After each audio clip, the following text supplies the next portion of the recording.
If you're just joining us, we've been in a series as a church entitled Living Legacy. This year, we will celebrate as a church 50 years in ministry. Isn't that amazing? 50 years of ministry here at West End Assembly of God. What an incredible story that God is writing through this church. It's an amazing story, and I'm excited to be a part of celebrating. Our actual anniversary is on March 2nd, and we're going to celebrate that week, that all week long. We've got special things planned for you. As I mentioned before, if I told you, you wouldn't believe me. And I don't know them all, so I won't tell you all of them. But we are working on it, and I'm telling you, the things that are coming already in place, I'm super excited about. I can't wait to celebrate with you in March. But we didn't want to start and wait all the way to March to start celebrating, okay? So we wanted to start celebrating right away. And so that's what we started in this series for the first part of our year, to start off our focus in what is not just focused on the past, and not just focused on the future as well, but focused on what it means to continually be living legacy, thus the name Living Legacy. So I hope you'll go with us today on this journey and take what is week 2. Last week, we talked about staying in your lane. We talked about what it means to run your race, the race that God has set for you, finding out what your lane. And I know that's a funny, popular saying to say, but stay in your lane. That was last week. This week, I want to talk about this: to honor the race before you. To honor the race before you. Now, when I was young and I was on a basketball team and on a soccer team and on different teams, we didn't just have the boys' sports, we had the girls' sports. And the big thing, the big challenge for the school was to get the people just as excited about the girls' sports as it was for the boys' varsity. How many know that what I'm saying is real, okay? The struggle is real. But nowadays, it's not. I look at our American teams, okay? Our girls pretty much crush the guys, okay? Girls rule, boys drool. I get it, right? It's awesome. You guys rock. But when I was in high school, being as self-centered as I am, I can be honest with you and tell you that the race before me, the game before me, wasn't real important to me. So our coach actually had to make us, believe it or not, go and attend the girls' game. So we had to go to the girls' soccer game before us, and we had to stay there for the first half, and we would watch, and it was kind of like, just to be honest, and again, this is coming from my very self-centered, egotistical young man, but I'm just being honest with you, it was a snooze fest, all right? We were like, are you kidding me? Come on. There's literally nothing happening. What is going on? I'm watching girls basketball right now. I'm watching girls. And listen, I know I was wrong. I know it is absolutely wrong. And I tell you, I look at it completely different today. But I'm just being honest with you, my sinful state and my selfishness, that I didn't care about the race before me. I didn't care about the game before me. I was literally forced to have to go there to care about it. And so, what does it mean to honor? What does it mean to really honor the race before you? Why was the author of Hebrews so concerned about those who went before him? Listen to this passage again. Hebrews chapter 12, we looked at it this week. Therefore, since we are surrounded by such a great cloud of witnesses, let us throw off everything that hinders and the sin that so easily entangles, and let us run with perseverance the race marked out for us, fixing our eyes on Jesus, the pioneer and perfecter of the faith. For the joy set before him, he endured the cross, scorning its shame, and sat down at the right hand of the throne of God. So consider him who endured such opposition from sinners, so that you will not grow weary and lose heart. This very passage describes exactly what's happening, but immediately, not just what's happening now, it actually began with what was happening prior to us running our race. But if you're like me, you kind of skip to that part and you skip to, where's my race?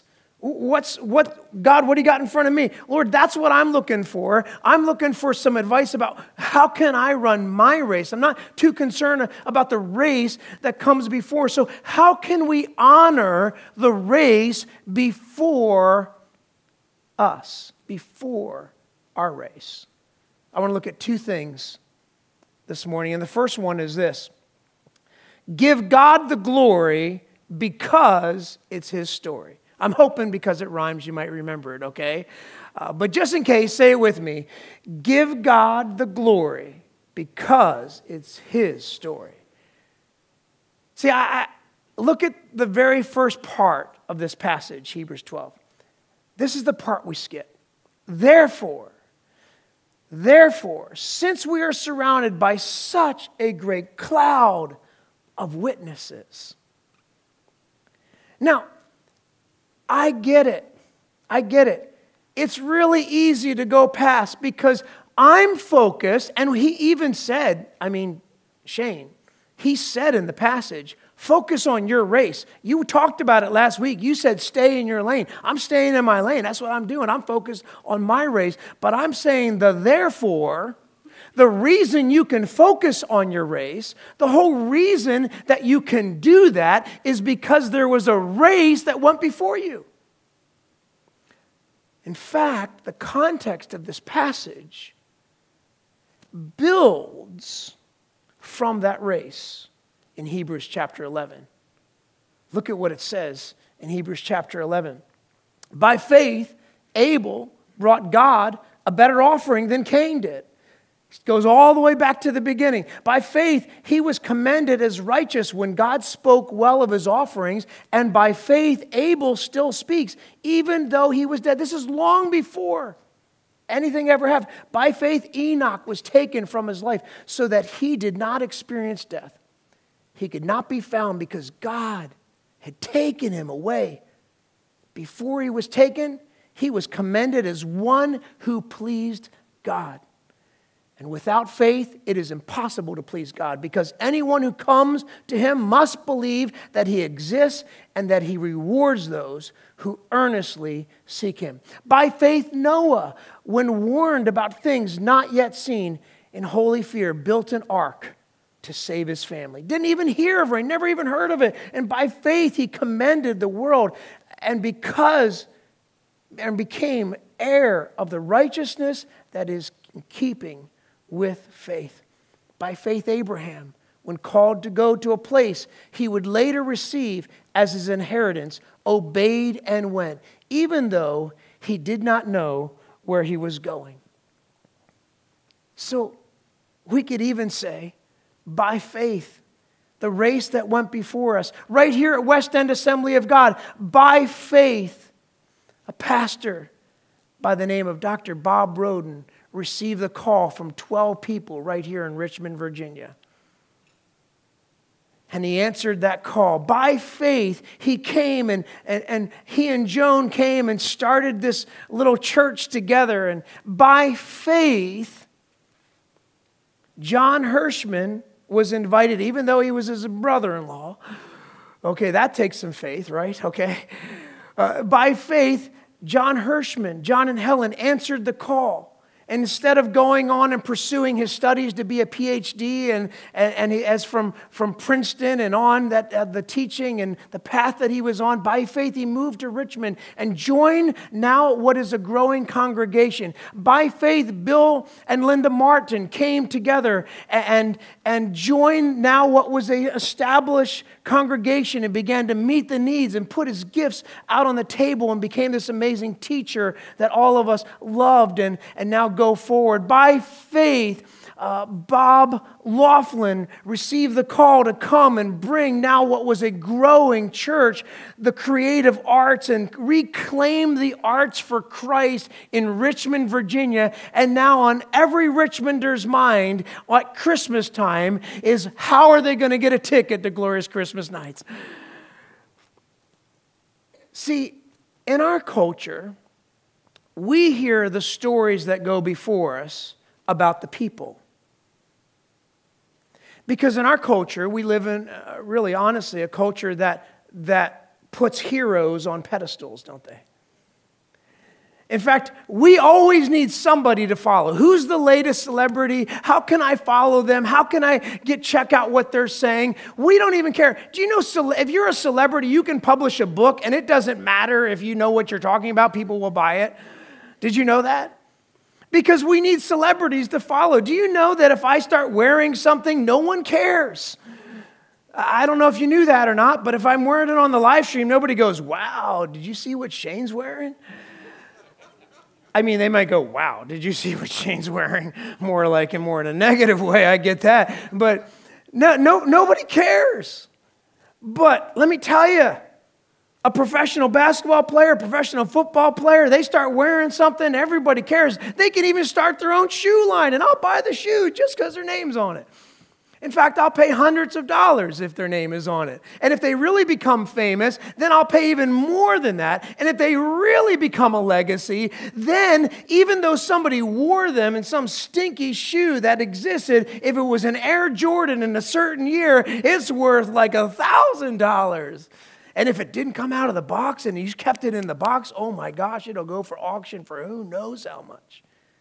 Because we worship legends, don't we? And see, part of the reason I think that happens in my life anyway, and as I thought about this, like, God, why do I do that? What is it about me that does that? I think there's an aspect of our culture that's, if I'm honest, has truly impacted me, that I love following a hero. I want a hero so bad. In fact, worse than that, I'll be completely honest with you. I kind of dream of being one of those heroes. If you're completely honest. I mean, when I played sports as a kid, I didn't dream about Shane Schlesman. Like, I dreamed about being one of the greats, you know. When I wore their number, I wore their jersey. I chose my number growing up based on who I worshiped, or who I thought was great, and who I thought was amazing. And not just those who were before me. I remember even in my own high school, like getting to the point where I could wear someone's number on the varsity team that I watched, because I went to one of those Christian schools that you had the elementary all the way through the high school. So when I was in elementary school, I was going to the varsity games, and I was watching them, and I was dreaming about being those kids. And then later, when I got to be on the varsity squad, I was like, oh, I want to wear this person's number. Like, it was an honor. Because if we're really honest, we dream about great things for ourselves. Nobody dreams to do something lame. Nobody dreams about, like, hey, I hope I grow up one day and live a boring life. Nobody dreams like, hey, I just hope I get along in life. You dream about the amazing things. You dream about the heroes. And the passage in Hebrews is talking about this beautiful thing. Therefore, he says, since the race before you happened because of the faith that went before you, you have a race to run today because of the race that was run before you. And we think, because of our culture, we think that is a focus, and what we need to do is lift up the heroes that have gone before us, and nobody could ever be them, and nobody could ever fill those shoes, because we put all of the focus on the person. And the point of Hebrews 11 was never the heroes in the hall of faith. The point of Hebrews 11 was the faith in the God of heroes. It's not. He's not saying run the race before that they ran. He's saying run your own race. But he's saying honor the race before you because they ran it so you can run it. But let's not be mistaken and think that somehow the hall of faith, the great Hebrews 11, the great heroes of the faith, that the story of God is about the heroes. The story of God is about the faith of the heroes. That changes everything. That changes everything. Now, I can run a race that is unique to me because I don't need to fill anybody's shoes, but I have the opportunity to run a race. And in our context, at West End Assembly of God, you have an opportunity as the next generation coming up, you have the opportunity to run a race because someone already started it. Because someone already built on it. Somebody already put themselves down. But the point of the story isn't them. The point of the story is God's glory. That's the point.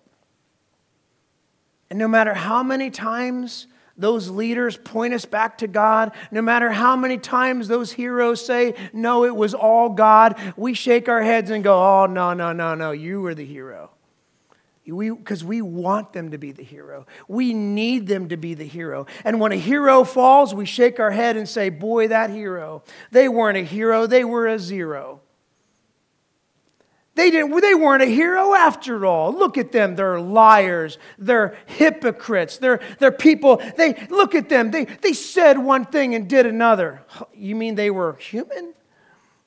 You mean they were normal people? Wow, I'm shocked. Aren't you shocked that somebody said one thing and then couldn't live up to it? That is shocking. No, certainly not of you, Pastor, because I thought you were a man of God. Certainly not you, a great leader of the faith, because I thought you, certainly, if anybody could hold out, it was you. Certainly, the people that we put in front of our kids and we put in front of they can't fall. And the reason they can't fall is because we've made it about them. And we've missed the point of the story. The point of the story has never been about them. The point of the story that God is asking you and I to step in today, the race that He wants to run, isn't about how capable you are in fulfilling the dream that is set before you. It is about how capable God is in working miracles through anybody who has faith. Amen. You can clap. Come on. Be with me on this, because let me tell you, this is huge. If we can get this as a church, can you imagine we won't celebrate heroes anymore as putting them up on a pedestal or putting them up somewhere? I'm not setting you up. Pastor, do you have some announcement? Do you have something you want to tell us this morning? You're not living up to our standard? I'm telling you, it's not about me. That's my message this morning. Because I can promise you, this standard is above all of us. In fact, all have sinned and come short of the glory of God. No one, not you, not the heroes of our past, no one. Because it wasn't about their glory. It was about God's story. Here's the second point I want you to get. So, when you want the glory, you hinder God's story. Because here's the reality, right? The reality is, this is real. Say, the struggle is real. Okay? The struggle is real. Because in reality, we don't just worship heroes, we want to be one.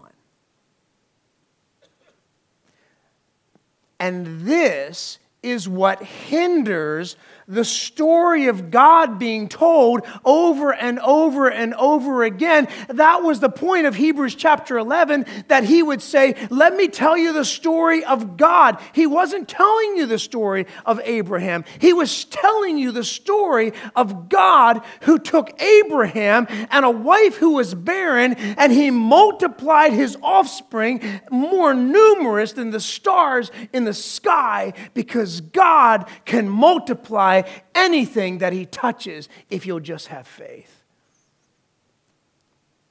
But we want to step in and be the next Abraham. Who's going to be the next Abraham? Who's going to be the next one? Who's going to be the next hero in the story? That's what we want. That's what we worship. And that's what we miss. In fact, Jesus said it, recorded in multiple Gospels. Jesus comes along and says this in Mark chapter 6. Jesus said to them, "A prophet is not without honor except in his own town, among his relatives, and in his own home." And here's what it says about Jesus. Mark records this. He could not do any miracles. How many? Any miracles. He could not do any miracles there except lay his hands on a few sick people and heal them. Because that was about personal faith. That was about those people and that moment. That was about, yeah, he could do some things in a moment, but corporately across his own hometown, in a big way, in any kind of movement, he couldn't get it going. He was amazed, Mark said. He was amazed at the lack of faith. But let me just show you this. This faith was produced from this honor. And the lack of this honor, can I do that? The lack of this honor, can I do that or not? Can I? Yeah, can I, please? Oh, this is going to be good. The lack of this honor. Whew, okay. The lack of this honor is the lack of this faith.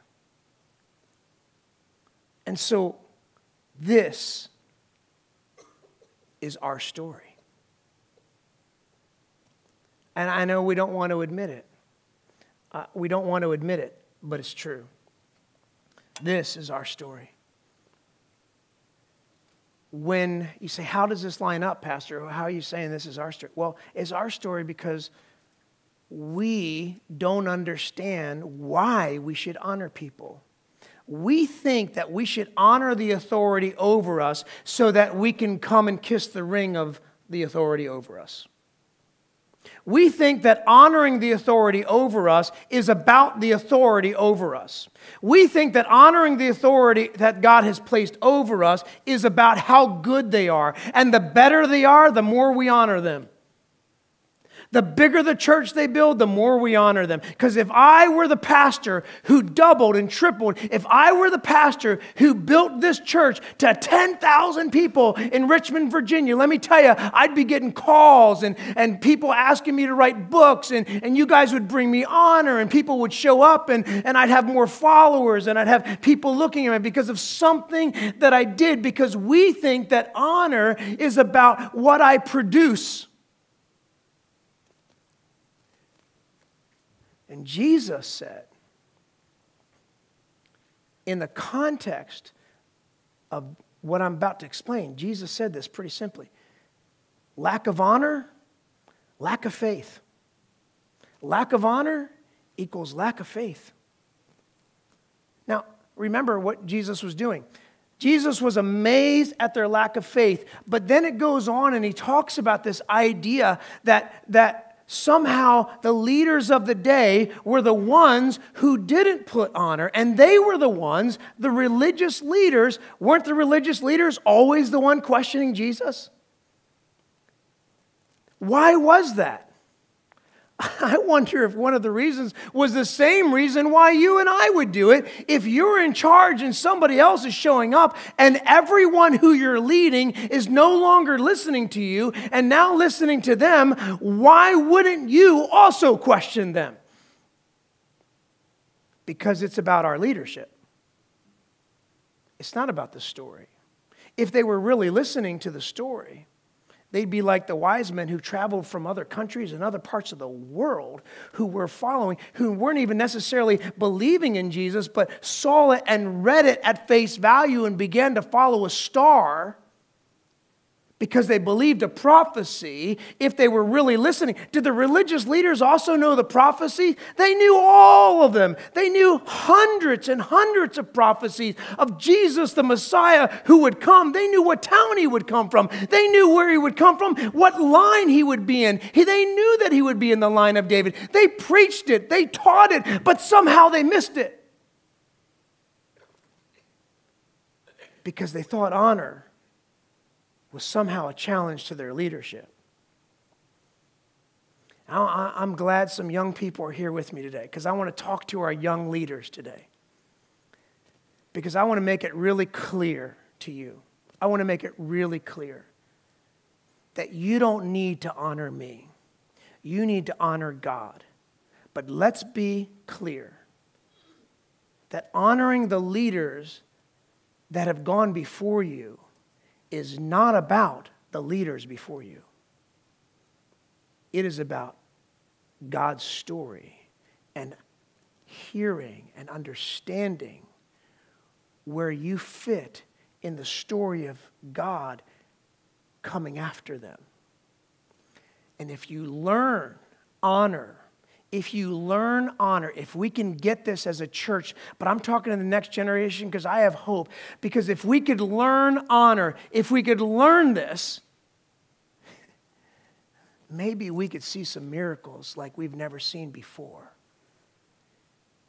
In fact, maybe the reason why the church isn't seeing the miracles that Jesus was laying out, maybe it's a lot to do with the fact that we don't know how to honor. I want to talk to the next generation partly also too because this is just a part. You know, how many people have heard some bad things about the millennials?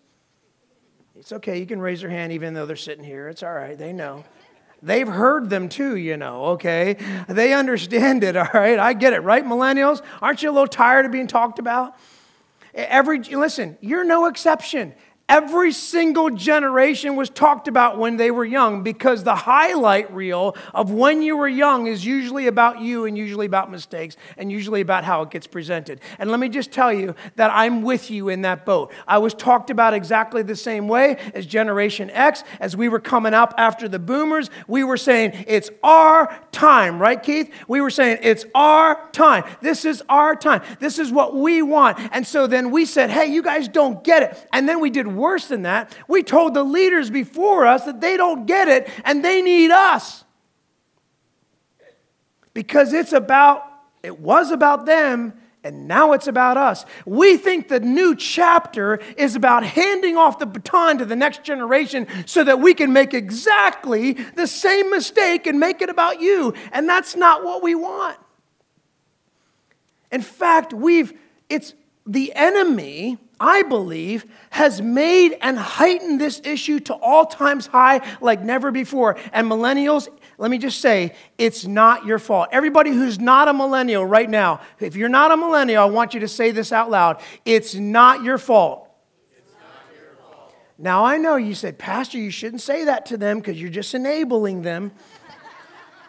You're just enabling them, Pastor, okay? I get it, okay? But here's the deal. A great book by Tim Elmore was written, and in this book, Tim lays out he did a study, and he did this study, and he asked the millennial generation, he asked them, and I'm going to walk over to the screen, can you walk with me? He asked them to describe words, he asked them to describe things that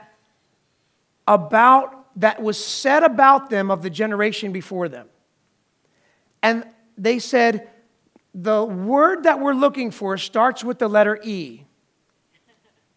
So they said, exceptional. I don't know why I wrote exception. That's my bad, okay? They said exceptional. They said, what else did they say? Extraordinary. They said enthusiastic. But that wasn't the E word that came up in description, right? The E word was entitled. Aren't you sick and tired of hearing the E word? Aren't you sick and tired, millennials, of hearing how entitled you are? Well, here's the good news is, all of the generations have been entitled. Because all of us have thought that when we grow up, we're going to do it better. But here's what happened. And I have to apologize to you as a Gen Xer. Here's what happened. Boomers, you should apologize to me, and I'll apologize to the millennials. But let me just tell you that back when I was a kid, let me tell you what a pickup truck was for. It was about hauling about 18 soccer players to the next field. And you know what seat belts were for? That was about messing with your sister or brother in the back and hitting them with the belt, okay? Now, but we have taken safety to whole new levels, and it's not your fault. We didn't even let you go out and play without a helmet on, okay? You look like the Stay Puft Man going down sledding. My parents didn't even know where I was until it got dark. I'm sorry, Mom and Dad. That's just the truth, okay? You didn't know. We didn't have cell phones back then. We didn't have texting. And they said, be back by dark. And then we didn't get back. Or they said, be back by a certain time. And they didn't. They just had to sit and worry. They couldn't text me anything. Wouldn't that be cool? Some of you are like, amen. I'd like to go back to that day. Mom can't text you when she's worried about it. That'd be pretty cool, okay? But we just made this, and we've taken it to new heights. And let me tell you what happens in the church. Here's what happens that's so sad. The worst part about this impact that we're experiencing in our culture is this, that millennials tend, when they come into the church, they tend to way overestimate what God can do in the short run with them. And then they way underestimate what God can do in the long run. Here's how it looks. Man, it's going to be my turn. I'm going to do great things. I'm going to build a church. I'm going to start a church. I'm going to do this. I'm going to do this ministry. I'm going to build the biggest youth ministry or the biggest whatever, the biggest kids ministry. I'm going to be amazing. I'm going to be Pastor Lisa on steroids. I'm just going to be incredible. I'm going to be so amazing. And then all of a sudden, you start working, and years later, and you start to go get the education, you realize, man, well, they're not letting me in this school. I don't know what their problem is. And then they realize, oh, this is really hard, and this costs a lot, and all these things, and they get discouraged. Why wouldn't they get discouraged? Because we've told them from day one, we believe in you. You can do anything you put your mind to, but it's not true, because then there's a whole bunch of work to do. And we've left out the work part. See, my parents had a really good strategy. Make my life horrible, and I'll want to leave when I'm 18. That's a good strategy. But now we have a different strategy. Now we're like, I'm just teasing. But we have a different strategy. We tell you, you can do anything. We're going to make it all perfect for you. We're going to take away every barrier. I'm going to give you everything I never had. That's my life dream as a parent. I just want to give my children everything I've never had in life. I'm such a good parent. Look how I'm providing for them. I'm so good. And then we start posting all your accomplishments like they're the most amazing thing in the world. And we put the picture up and we put the thing up. We say, oh, it's the most amazing thing in the world. And it's not your fault. It's not your fault. We did this to you. And every generation has handed the next generation a challenge to deal with. This is yours. Stop taking it as an insult and start realizing that this is my mountain to climb. This is my race to run. Let me tell you something about this generation. I wrote some things down in my Bible. Because when I was your age, I didn't get this. And I respect you so much. I'm so blown away by you. I'm so inspired by you. You are the most cause-driven, mission-minded generation in modern history. When I was growing up, I didn't even think about the poor. I didn't even think about the trafficked. I didn't even know what was happening around the world. And you guys, you bring mission to everything that you do, and you bring authenticity. You're not trying to be somebody else you're not. You say, if it's not real, I'm not interested. And you step up and you claim something, and you claim not just for you claim it for a future and for that you never had and never imagined. You see justice around the world, and you declare justice of God in kingdoms and in countries that it doesn't exist. You see injustices, and you say God doesn't want that, and you bring the kingdom to it, and you bring the church to it, and you make us old people have to do something about it. You are the generation who are taking the kingdom of God and making kingdom justice around the world. And you are not the future of the church. You are the church. I have such inspiration that comes from you. I know we get on your case. I know we ride you hard. But you know what? We're trying to make up for our own mistakes because we realize we blew it. We realize that we made everything so easy that you would expect it all just to work out for you. And then we go, oh, shoot, now nothing's working out. And we fall apart. And we say to you, oh, my gosh, little girl, little boy, oh, I don't want this for you. And you say, what are you talking about? It's all falling apart. And then we think the world is coming apart and we can't do it. And we drop out of the race. And so we have terms that we've given you that people who follow their hearts and say, I'm an activist, and we call you slacktivist.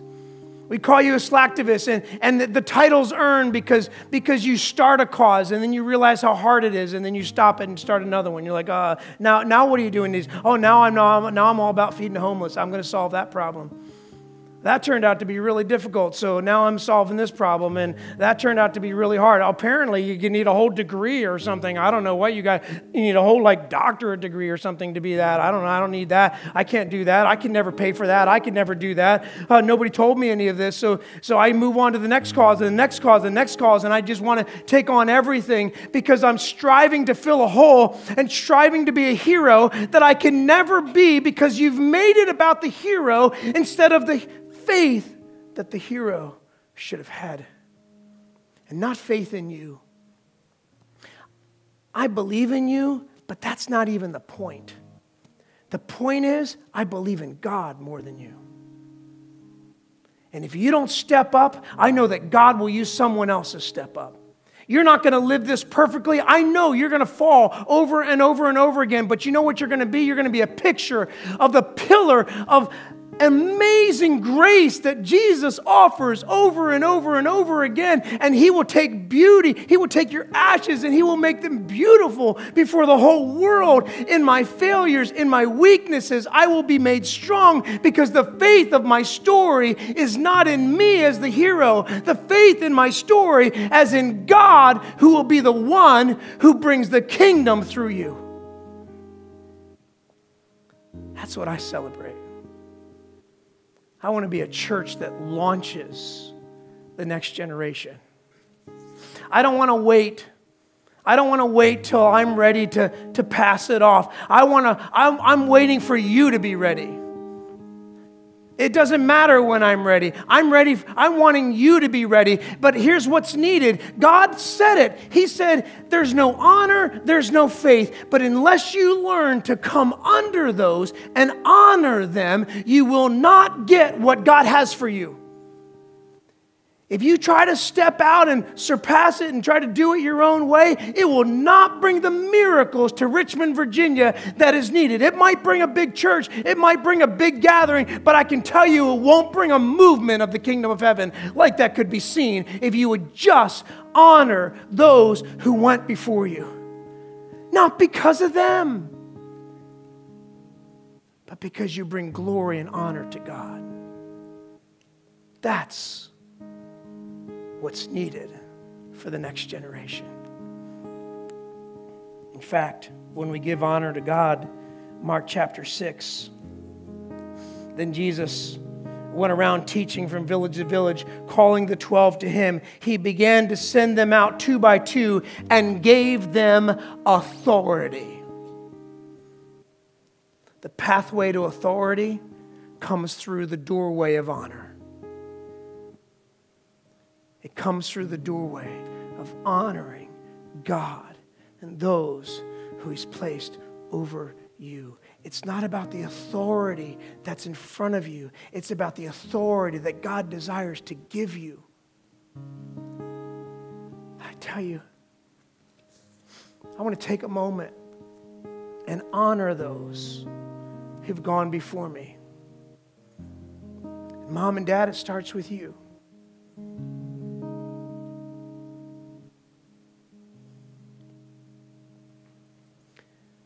Mom, you didn't know what to do. You were a young mom.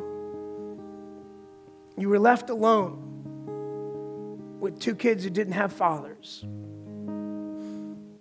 And you were on a path to find God. And Dad, you stepped up. You already had 2 boys of your own, and you stepped up and you took on a daughter and a son. Said you'll grow up with a dad. You only knew the love that was given you, so you did your best, but I honor you because you were there as a mom and dad who then placed your faith in Christ. I honor people that you put before me by taking us to a church with Dr. E. Robert Jordan, the chief. I honor Pastor Jordan, who's now in heaven. I want to bring you honor, Pastor Jordan. I want you to know that you turned my life around. I want to bring my youth pastor honor.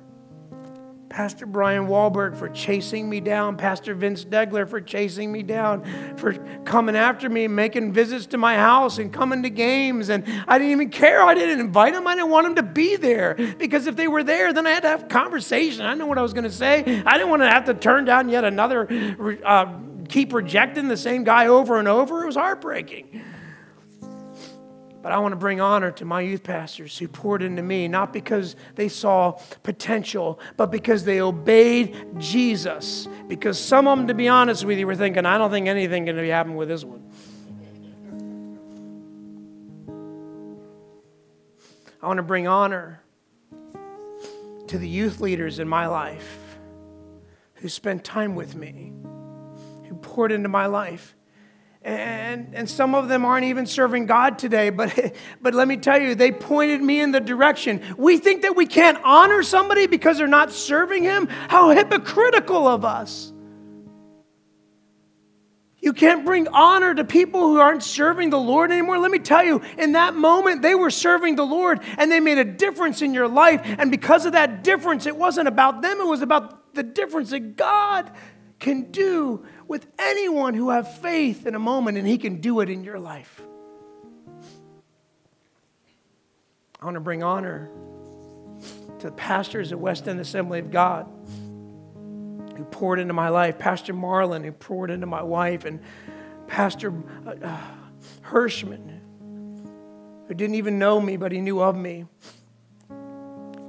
One of my peers, Pastor Robbie Roden, who began to invite me into serving. I want to give honor to the serving teams at Exile and the young adult ministry who served with me, who let me practice my gifts at West End Assembly of God. I want to give honor to those who went before me, like Pastor Bill Martin, who sat at a table with me and turned me down for a job.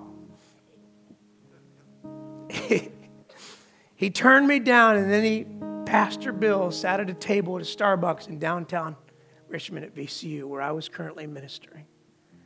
And he showed me why it was the best news he could ever give me, was to turn me down for that job because there was a better one God had for me. It turned out to be right here.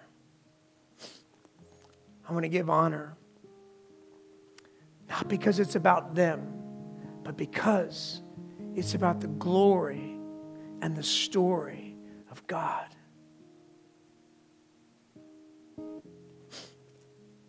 And because He can do it again.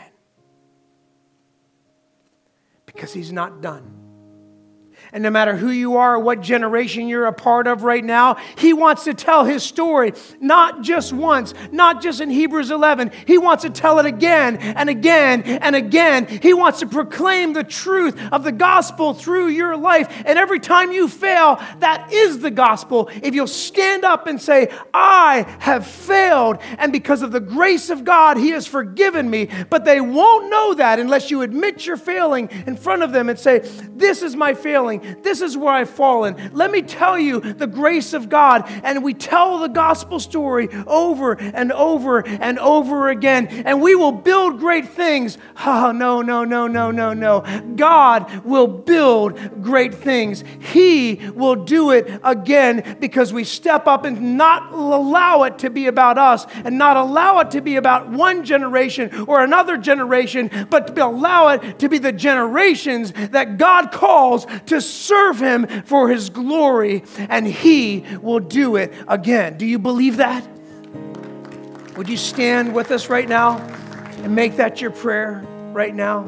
Oh God, would you do it again in our lives? Would you take our faith and multiply it across this city and multiply it across our neighbors, not because of us, but because of you, oh God. That is the story that we will tell in your name, Jesus. Do it again. Thank you, God.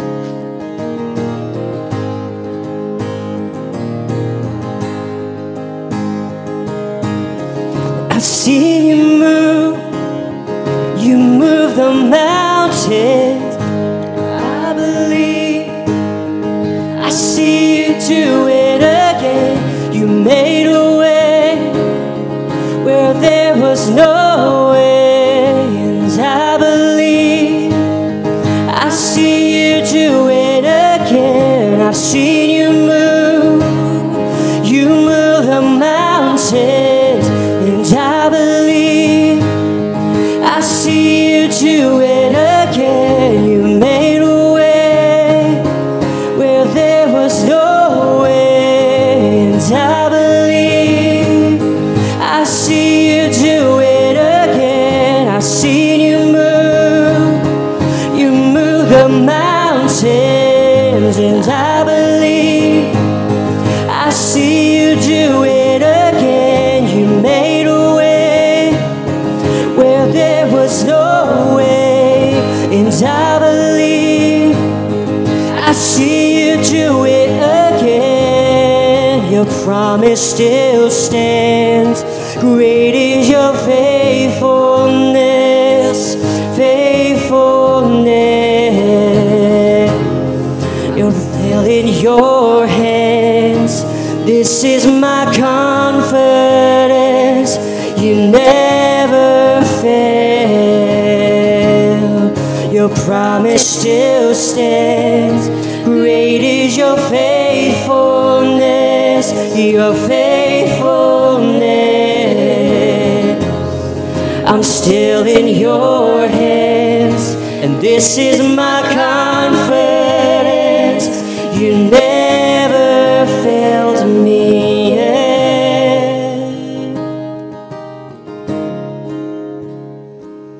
Lord, you never failed.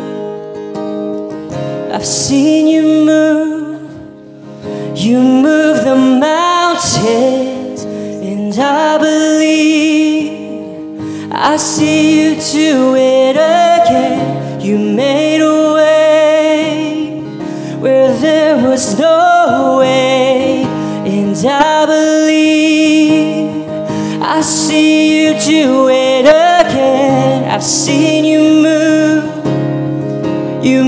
the mountains, and I believe I see you do it again. You made a way where there was no way, and I believe I see you do it again. Your promise still stands.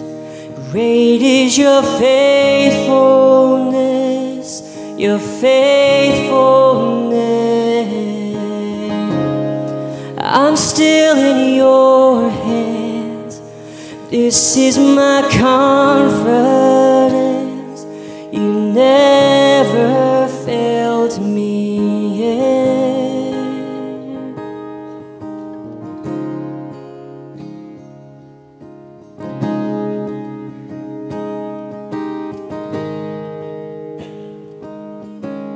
God, you've never failed us yet. Your story has been told for thousands and thousands of years. God, may it never stop with us. Lord, we surrender right now. That we know that in order for that to happen, we cannot allow it to be about us. So teach us, God. Teach us to make it about you. And God, raise up people as you already have from this church. I pray for a whole nother generation. God, I pray for the grace to be able to speak it to generations to come, that we would watch them. And more than that, God, this wouldn't be a handoff, that it would be a launching of ministry of the church of today. And God, may we partner together between generations once and for all and stop making it about our generation and start making it about the generations of the kingdom of heaven.